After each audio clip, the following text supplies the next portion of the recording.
Hi, this is Larry Bauer, Chief Executive Officer of the Family Medicine Education Consortium, and today I'm interviewing Dr. Jules Duval, a family physician employed by the World Bank.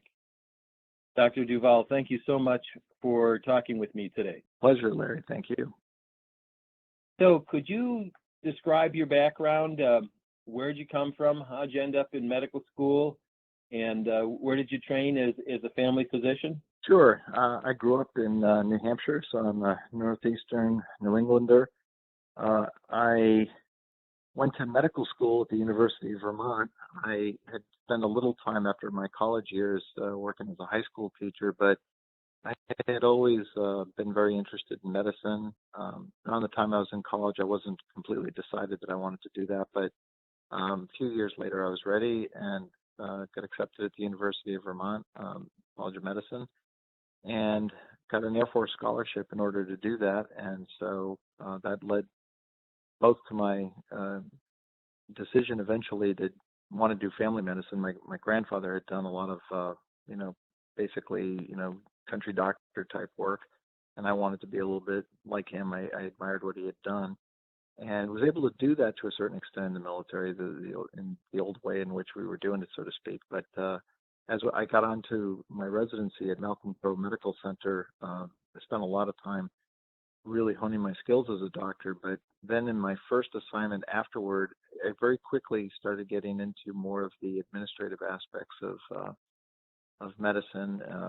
doing medical tribunals and working. For me, it was at the 4th Fighter Wing, which is Seymour Johnson Air Force Base, and doing, if you will, some occupational medicine as part of the mission. And then over time in my next assignment after that, doing even more and getting, utilized more by the leadership in terms of difficult medical evaluation boards, health administration, running the clinic, and things like that. So that kind of moved me from family medicine to a little bit more of administrative medicine as my time went on. And then how did you find your way to the World Bank? Well, I was in the Air Force for 8 years, and my wife, during that time, completed her law degree, and we made a decision, since we had been living together in Washington while I was at Malcolm Crowe Air Force Base. We wanted to return to D.C. We were now up in Massachusetts at Hanscom Air Force Base, and I was getting out. So she took a job at a firm down here in D.C., and that prompted me to look for work down in D.C. And I was looking at a lot of, clinical, jobs and so forth. But what intrigued me was a job that was at the Smithsonian overseeing the medical surveillance programs and creating the vacancy announcement basically indicated that they wanted someone who could create a wellness program. And we had done a preventive health assessment program in the Air Force, and so that was very attractive to me. And I applied for that position and got it. So I was at the Smithsonian Institution for 9 years, and during that time we did create a wellness program. And in fact, the wellness program we put together, we qualified to win the Corporate Health Achievement Award at from the American College of Occupational and Environmental Medicine. That was a real pleasure to be able to do that, because we had created something I think that was pretty good. That also opened the door for me when there was an opening at the bank. I have a man who's in my boss today was trying to do something similar there, but on a more global scale. And so I applied for that position and got that. And I just passed the 6-year mark with the bank now. So we've been doing some really interesting things there as well. Well, I've been hearing rumors about that from James Welch, the Vice President for Medical Affairs at Medstar. So give folks, well, first of all, I'm not sure everyone knows what the mission of the World Bank is. Could you describe it as an organization? Yes, the World Bank has as its overarching mission to eliminate extreme poverty and to boost shared prosperity. That's sort of the dual mission as they describe it. One of the ways in which they do that is investing in countries that can be fragile because of conflict or violence or instability of other sorts. And what they do is they provide structured loans to these countries, and then we have staff members who go out and visit these countries, and as part of the disbursements, they evaluate, the status of projects and where things are going to make sure that everything's on track. And as they do that, we have they have a very robust travel medicine program, and so I was very much involved in that as one of the key things that I got engaged in right when I got there. But that was just the beginning, because the bank was changing its direction in the sense that it was taking a much more interested view in the health and safety of individuals. Up until that time, there's no formal safety program inside the World Bank. There actually was. They are not subject to OSHA. They're under diplomatic immunity, so they had their own internal justice system and their own disability programs and so forth, but not a real formal OSHA-like program. So one of the things my boss wanted to do was create an integrated health and safety program, and part of that was to better manage health risks and to better manage safety and environmental risks. And so that was something that I and some of the colleagues I'm working with right now have started to get into implementing. And how does that program work? The program right now is one that we are implementing broadly, but to be honest, because we focused on the health piece first, and a lot of that had to do with proving the value proposition of both a wellness program, and what my boss wanted me to work on was developing an on-site primary care capability. One of the things the bank realized is that as people from around the world come to the United States and reside, if you will, in HQ, which is what we call the main center here in DC, they come from countries where maybe the government has run healthcare, or if they haven't, there's not necessarily a real understanding of having a doctor that you would go to, a doctor that you would reach out to talk about your issues. People tend to, in a lot of instances, you would see people who, if they have a problem, or they have chest pain, they go straight to the cardiologist, or if they think they're having a breathing problem, they want to see a pulmonary doctor. And what the bank found is that, coming here to the United States, they didn't really know how to properly navigate the health system, and they believed that an on-site primary care capability would help to get people more connected in a more structured way to their health and their health needs, I should say, and get them the care they need. So the mission at that point was for me to look into it and see what we could do to develop that kind of capability on site. And could you describe the employees of the World Bank? What would be the demographics? The people of the staff of the World Bank come from among 146 different member countries. The bank is a very diverse, very inclusive organization. People from literally all over the world work here. For the most part, they all speak English. That is the language of the bank, but the bank itself is very rich in diversity. In my particular directorate where I work, I'm one of 3 Americans, I believe, and we have about 48 staff, maybe 50 at this juncture. I'm one of 3 Americans. We have people hailing from South Africa, Peru, Senegal, South Africa. I think I might have already said South Africa, but world. 48 different countries represented for our staff. Wow, that is diverse. And what's the size of the employees, the number of employees at the World Bank? We have as we look at employees in 2 ways. We have what I refer to as the full-time employees who are fully vested, they have medical insurance and so forth, and we have short-term consultants. And short-term consultants are really part-time staff, but they work a little differently. They're not part of the benefit system. Combining the two, we have about, I would say, in HQ probably around 14,000 staff, and across the world probably another 12,000 in country offices.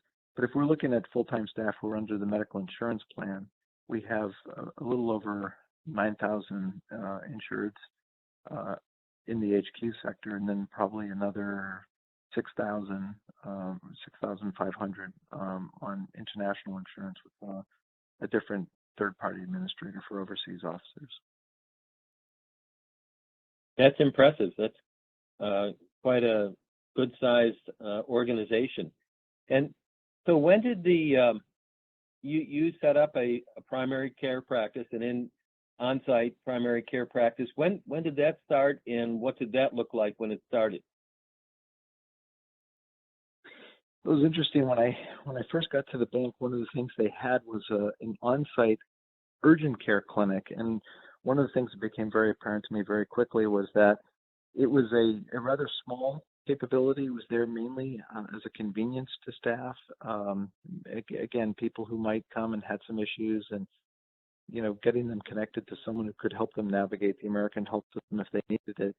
But what I found was really happening is they were turning the urgent care clinic into essentially a primary care clinic for themselves. They started to grow attached to the doctors and nurse practitioners working in that clinic and wanted to be seen by them. But I recognized very early on that we were not properly resourced to provide the full primary care experience for them in a manner that was really needed, the original intent notwithstanding. And I think at that point, one of the things that I was charged to do was to do an internal look at what would it cost to build that kind of capability internally, and then what might it cost if we were to do it with an outside vendor. And as you know, from a lot of these sorts of analyses, you end up finding out that a vendor can do it so much more easily. In part, the goal was, we need to find a center of expertise that has the kind of depth and, if you will, full range capabilities that can make doing this for us easier than it would be for us doing it for ourselves. And my boss at that point got fond of saying, the bank wants to ensure that there is primary care for its staff, but it doesn't feel that it needs to deliver that primary care. It needs to help facilitate access to that kind of care. And that sort of became the mantra of looking for an outside vendor to come aboard and do this kind of work with us. And so how is it that you ended up being connected to the folks at Medstar? Well, it was interesting. The bank has very formal processes for how it goes about this kind of work. So it began in 2015. I began my work at the bank in 2014, but as early as the spring of 2015, we began what was called a formal request for information. And it was basically a request for information and market study. And we were looking at all the various sort of vendors out there that might be interested in doing an on-site capability and what their proposals would be about how to do it. That became the basis of us looking at some of those who had submitted, their information and joined us for interviews to be invited for a request for proposal, which followed in 2016. And those were very important exercises. We looked at a lot of different concerns that thought they could help us in different ways. And what we were trying to do was find something that would really work, I think, to meet the bank's needs in the best way possible. In other words, it needed to be kind of tailored to the bank's needs, and we sort of honed in that regard, and eventually we were able to make our selection on that. I can tell you an interesting piece. One of the hardest things to sort of work our way through was what is the costing model going to be? And the reason I say that is, we're an internal fixed population. We want on-site primary care.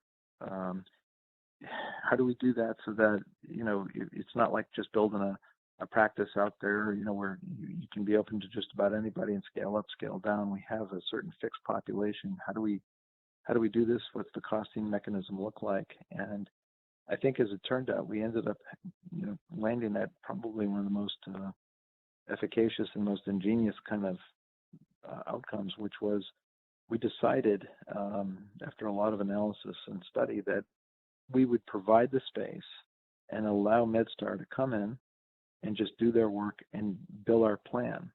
just as they would anywhere else. And of course, the financial arrangement was such that we had to make sure there was some top cover to ensure that, they weren't getting in over their heads, because you don't know how people are going to respond to this.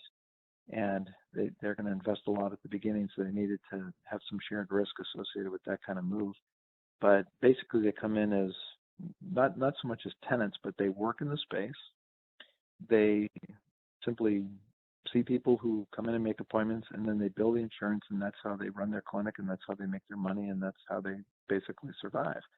And for the bank, I consider it, as the manager of the contract, I always am fond of saying it's a $0 contract, because we're not actually paying Medstar anything other than what they would be paying for services that they provide. So it's a fee for services right here inside the bank, with no other dollar amount going to Medstar for anything overhead or anything like that. They use the space. That's a space that has been provided for them. There's no rent for it, so that's a good value for them. And I think one of the things that really struck us is that there had been put in place by Dr. Pat Evans a 5-year plan for how they would build up the staffing model to meet the demand. And they executed the 5-year plan in their first year. There was such a robust response to the clinic.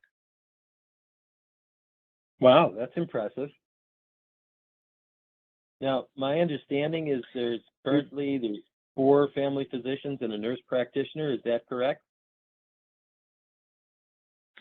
Yes. I think the nurse practitioner is one who had actually worked with us in the urgent care clinic, and she just recently decided to take another job. She just got married and has moved into a new area and wanted to take a different job. So I think we might be looking at 5 physicians. They might replace her with a physician.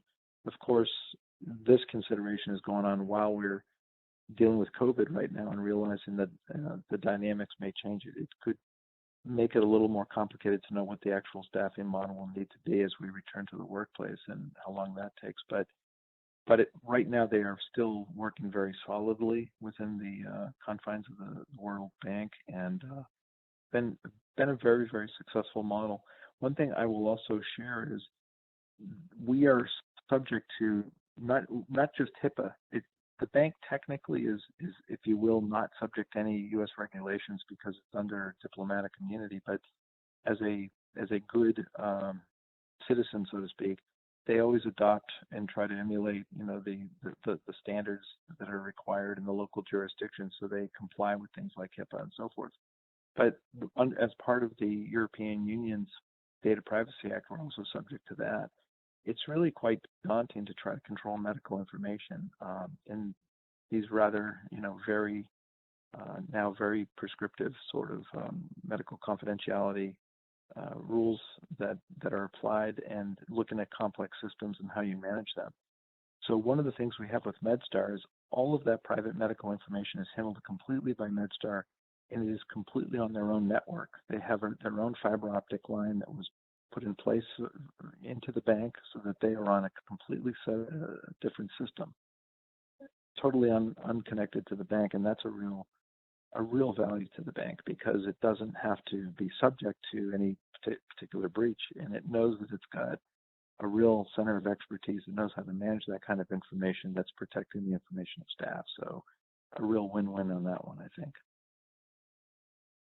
Well, it sounds like it allows the bank to do what it does best, and it allows the practice and the Medstar system to do what it does best.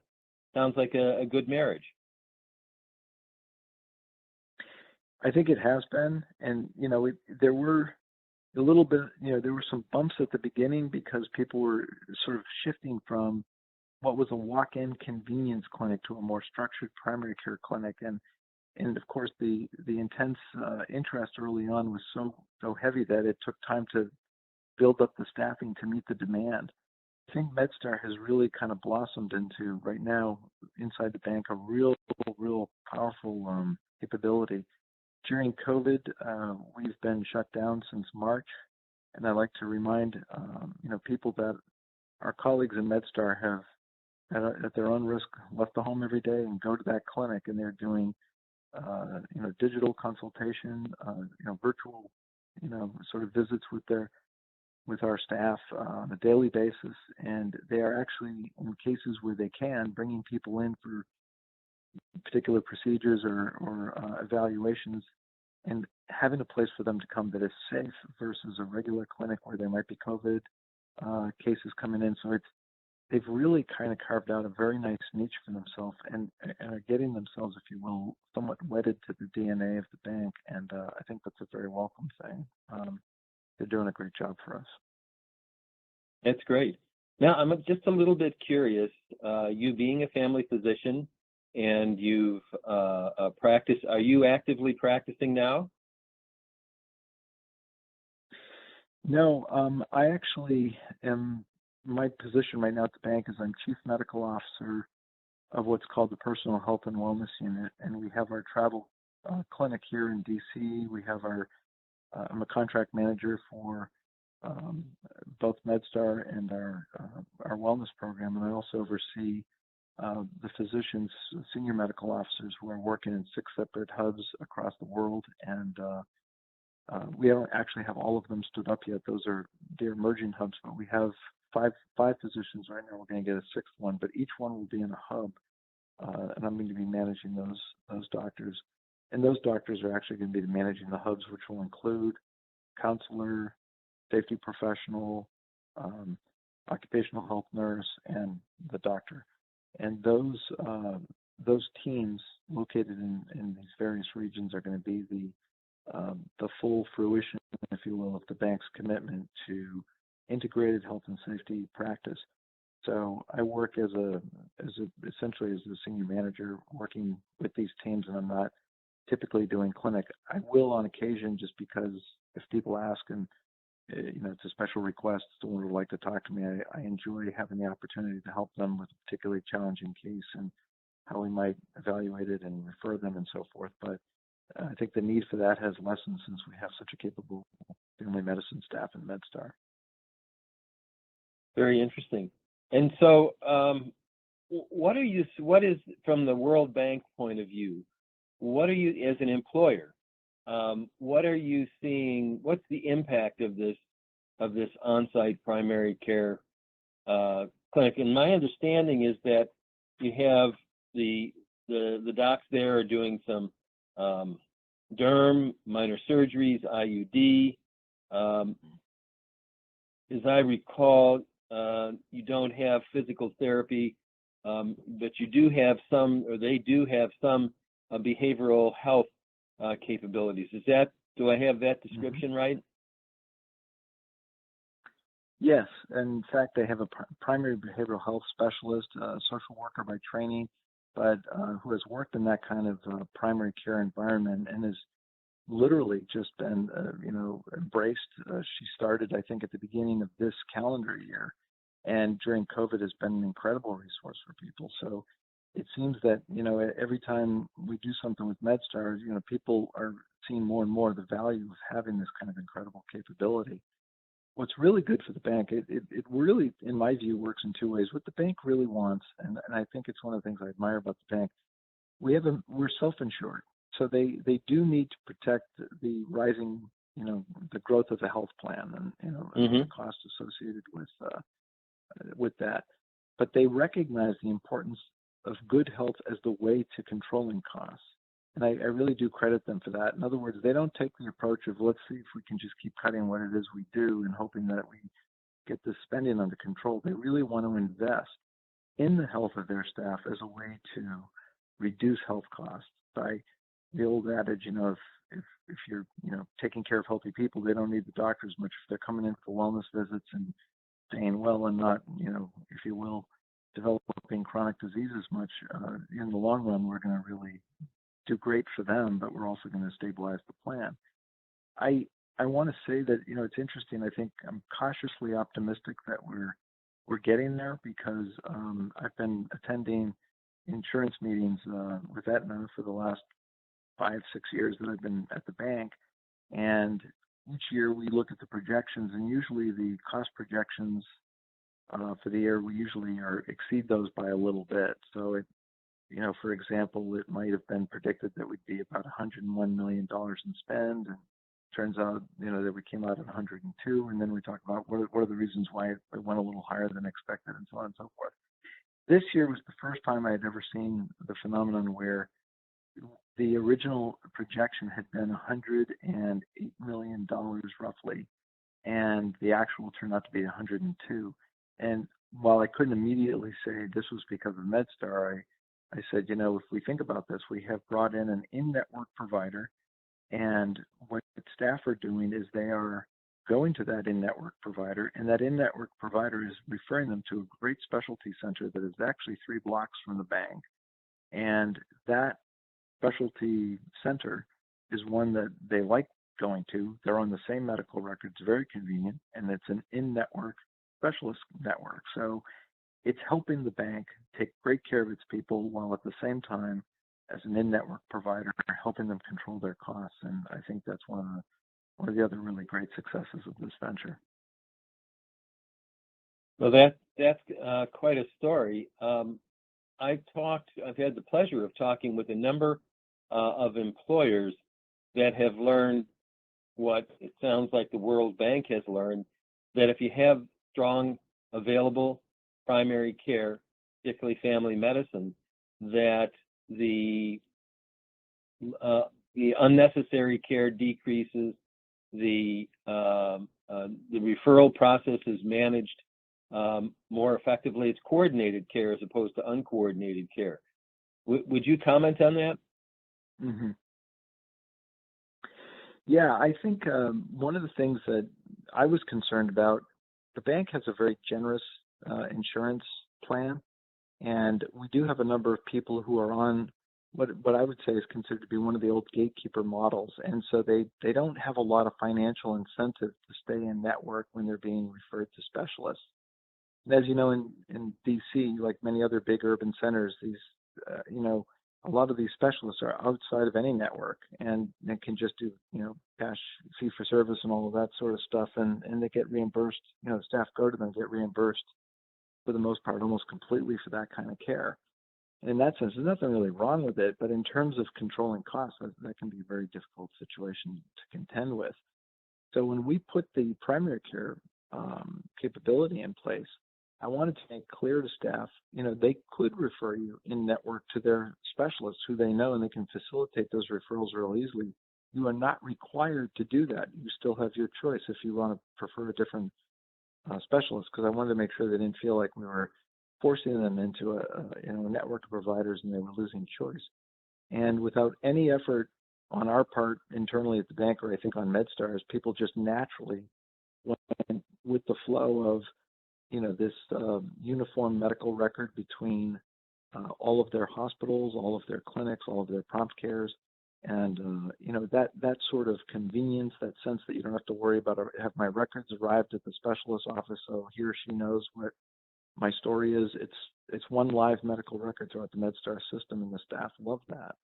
And I have not heard one complaint whatsoever about how they get referred to the Medstar Specialty Center. They just seem to be very, very grateful that this whole thing's working well for them.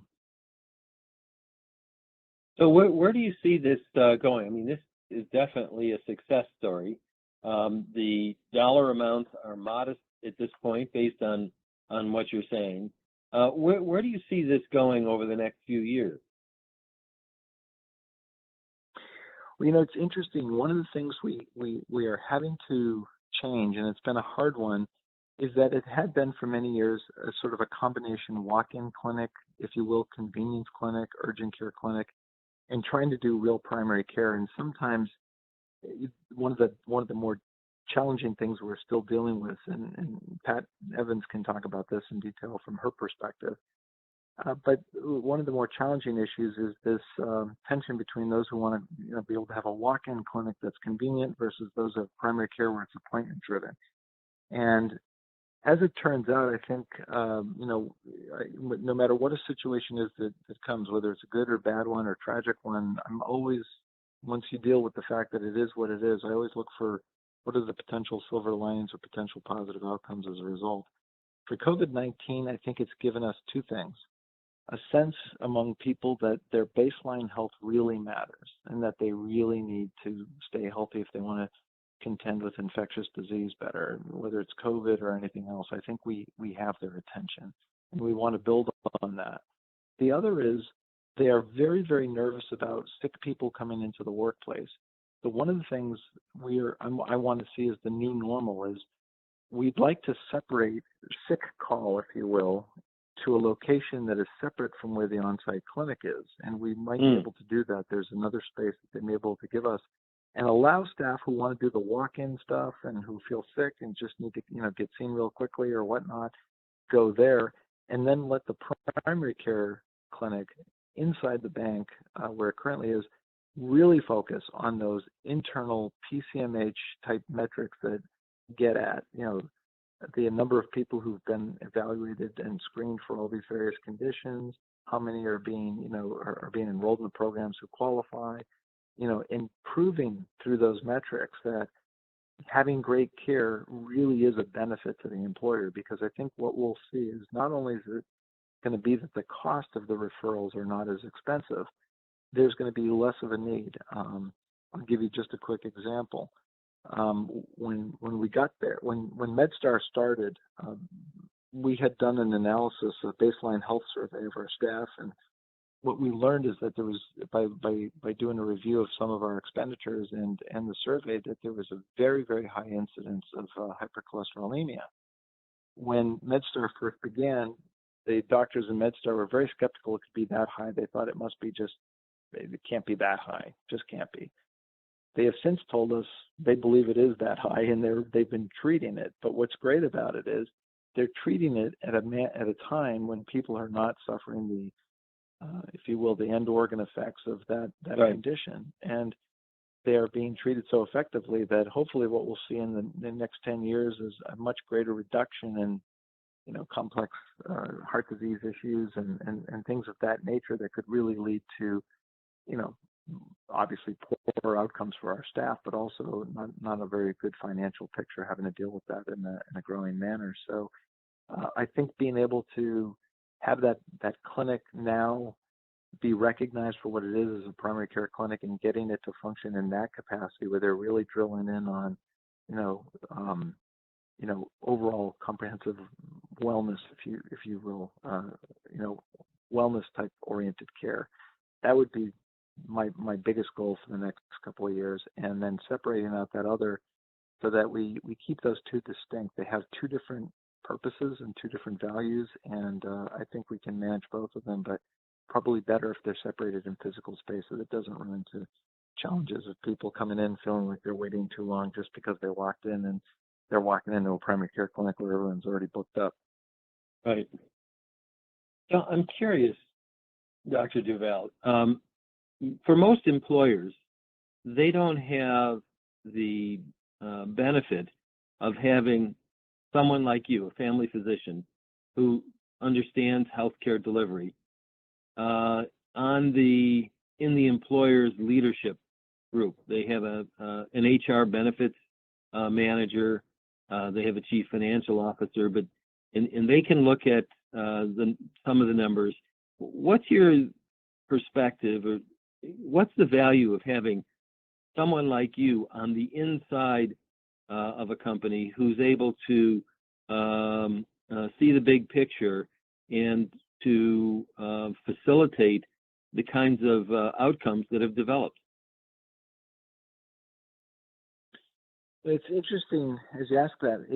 It sort of brings me back to, how I began as a family doctor, and I really enjoyed the idea of taking care of individuals individually, and did that for a number of years when I was in the Air Force, and loved that kind of practice, just like I said, as my grandfather did.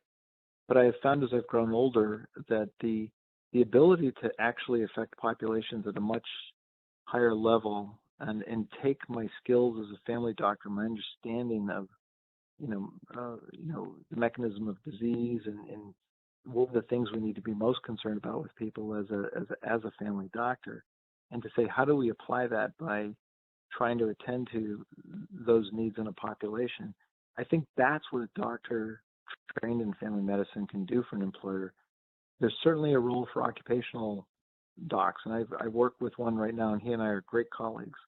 And I think what's happened is a lot of employers really focus on the OC doc, and I understand why they do. They have issues of disability, they have issues of workplace exposure and injury and illness and so on and so forth. And those are very important.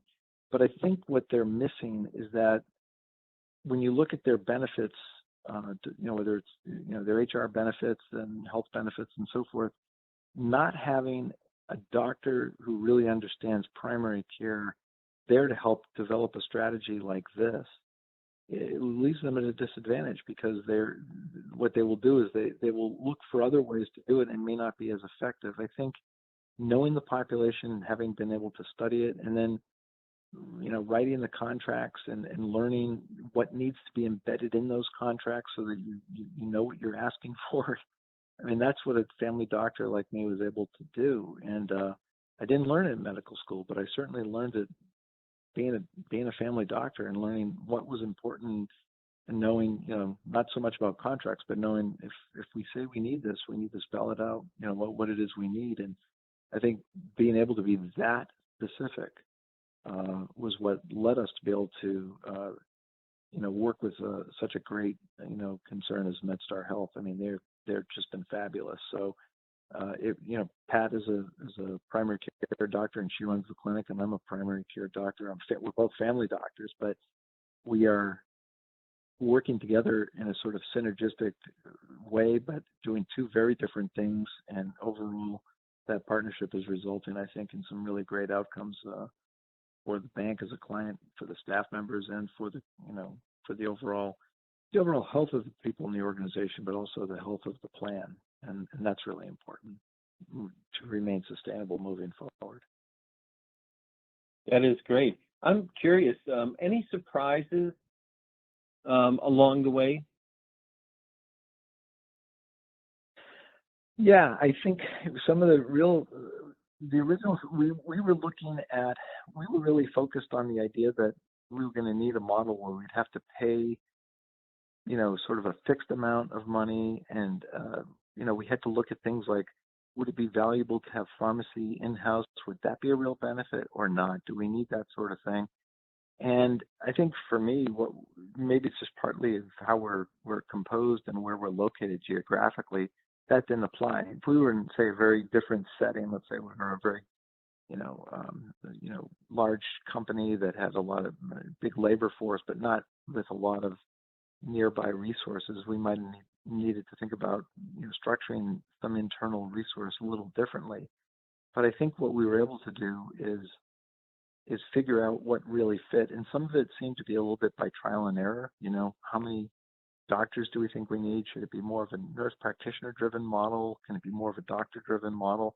And what became clear is that with the appetite that people had for getting good health care, we saw that the doctor model worked great.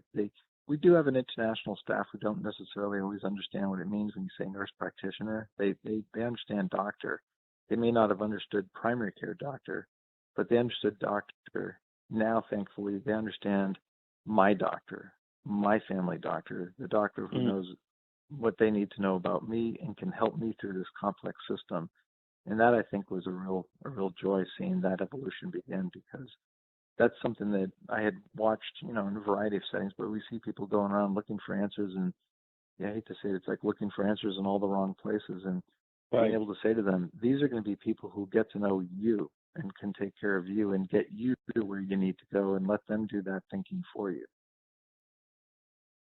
And when you're using the term you, something we haven't mentioned yet in this interview, I understand that there's not just employees, but there's also dependents, and there are retirees that are all part of the served population. Is that correct? Yes, and that added a lot to the value proposition, if you will, for employees and retirees, because when we were running our internal clinic, because we are World Bank staff and because the World Bank staff can't bill outside insurance, we're not a medical capability that could bill insurance companies, we could only bill our own insurance. So staff who either were not on the insurance plan or STCs, the short-term consultants who might have had private insurance that wasn't bank insurance, couldn't use our clinic. They'd have to pay out of pocket, and they could always ask for a reimbursement, but we all know that's not a real pleasurable thing to do.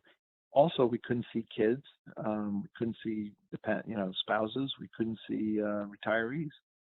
So when we opened Medstar, we said this will be for everyone who's under the bank and all of the bank insurance. And one of the tremendous values, and it really touched me in a big way, because I have two kids who are now college age level, but I always remember the scramble of every year having to get those forms filled out for school physical. And as a doctor, I can facilitate that happening pretty easily. And I always thought, what about the people who can't do that, who don't have someone that will help them that easily? And we have people coming from around the world who are coming to take on big jobs as economists and senior finance officers. Very complex work, very time demanding. They're just moving into the area. They're trying to get onboarded. They're living in a complex place like DC, and all of a sudden they're being told, your kids, if you don't have this paperwork done by the end of the week, they can't come to school. And they call us in a panic and say, can you help us? And it was always a trick trying to do something for them, and we'd figure out how to send them out to external providers as best we could to get them buttoned up pretty quickly.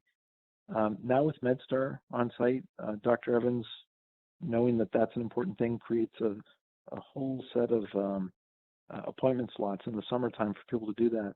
And in 2019, they conducted over 500 school physicals. And lickety split, just people came in, got them done, nothing to worry about, piece of cake. And you think about that, it's a real value add, because that's a thing that hangs over a parent's head, and something they have to figure out how to deal with, and all the more easy now. And so it's just that you learn as you go, but all these different efficiencies, and when you've got partners like Medstar and the team that Dr. Evans has built, they're looking for ways to make it better each time. So we're really pretty exciting experience to be a part of, to tell you the truth. Great. So let me just ask, I do get to talk to other employers. We've created something called the Primary Care Innovators Network, and we've been trying to bring employers and primary care practices together to talk about direct contracting, because we think it's so important.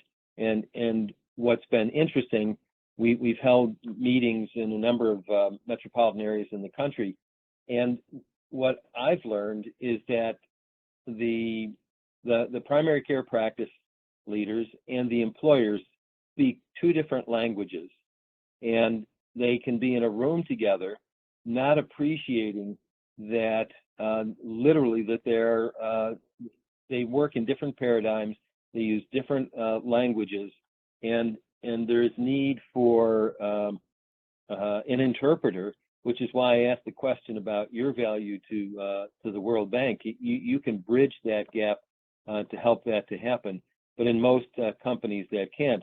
And what I'm leading up to is, in the future, if your time was available, if you might like to be a part of some of the discussions that we have when we bring practices and employers together. I'd be delighted to. That's great. Thank you.